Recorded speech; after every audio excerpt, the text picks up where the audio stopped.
Hello and welcome back to World Traveler Cooking, the show where we cover interesting cuisines and interesting dishes from around the world. Today we're going to make Soto Kambing. This is a delicious goat meat stew, as the name implies, from Indonesia. And the ingredients are pretty simple. We have a kilogram of, goat ribs here. You can use any sort of like meat with bones on it. I'm going to use about a centimeter, like about half an inch worth of ginger, about enough shallots to equal 1 European shallot, so about 4 Indonesian ones, 3 candlenuts, again you can use Brazil nuts if you need to, 4 cloves of garlic, and a teaspoon of white pepper. For aromatics, we would normally use 1 nice stalk of lemongrass, but I have some small pieces here, so I'm using more. A spoonful of fried shallots. I'll cover how to make these in another video, but basically they're shallots that are fried, deep fried after slicing them thin. We also have 2 cardamon pods. Ideally you'd use an Indian cardamon if you can't get an Indonesian one, but if you can't get that, then sure use the green stuff. Small piece of a cinnamon stick. 3 cloves here, and approximately a similar amount of star anise. And then I have a teaspoon of each salt and stock powder. So those are our ingredients. Let's go ahead and get started. So the first step is we're going to cover these with the bones with water. We're going to bring it to a boil, and then we're going to drain and discard that water. So you don't have to use, like, especially if you're on bottled water, this could be done with lower quality water, so don't worry about that. This is basically, we're just going to bring them to a boil, extract some of that cloudy stuff, and then we drain that. And so we have the first boil. So I'm going to just go ahead and strain these bones out, and then we'll cover it with fresh water for the broth. Now, before we get started with the second boiling, I'm going to grind my spices. I'm going to use a hand blender today. You can use an ulek. The one thing about a hand blender is you should probably crush the nutmeg first. So I've crushed the nutmeg with a rock. You could use a meat hammer, but yeah, same thing. And so my ground spices, namely the alliums, the garlic and shallots, the nutmeg, the white pepper, and the ginger, are now all ground together. So next, I'm going to start the boil and then fry these. So into a hot wok goes a little bit of oil, and then our spices.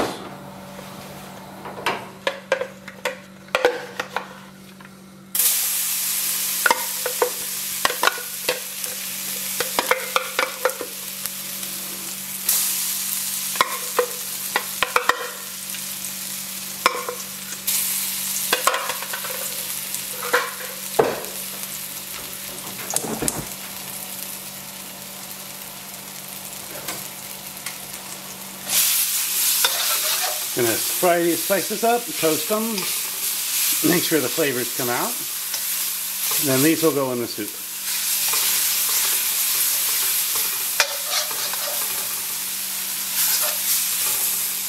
Just gonna cook them until they're really fragrant.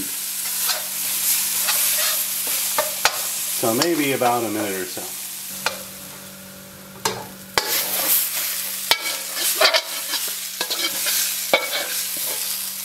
Spices go in.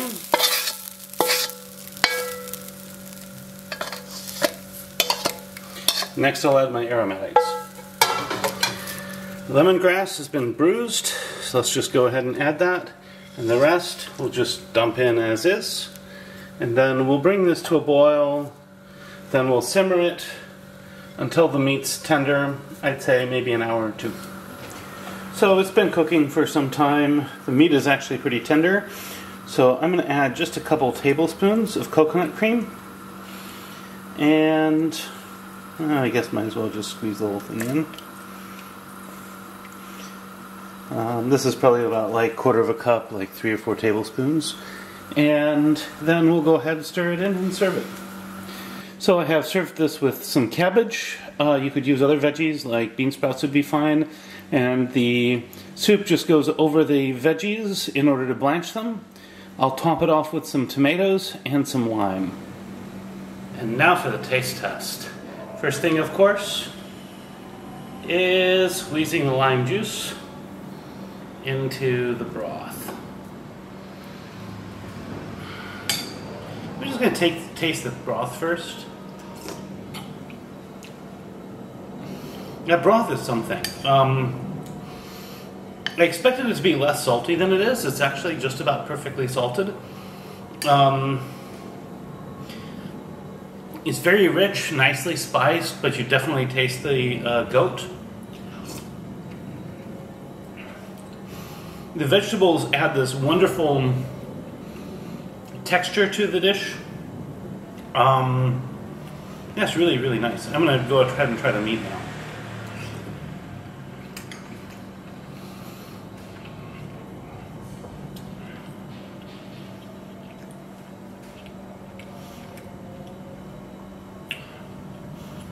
So,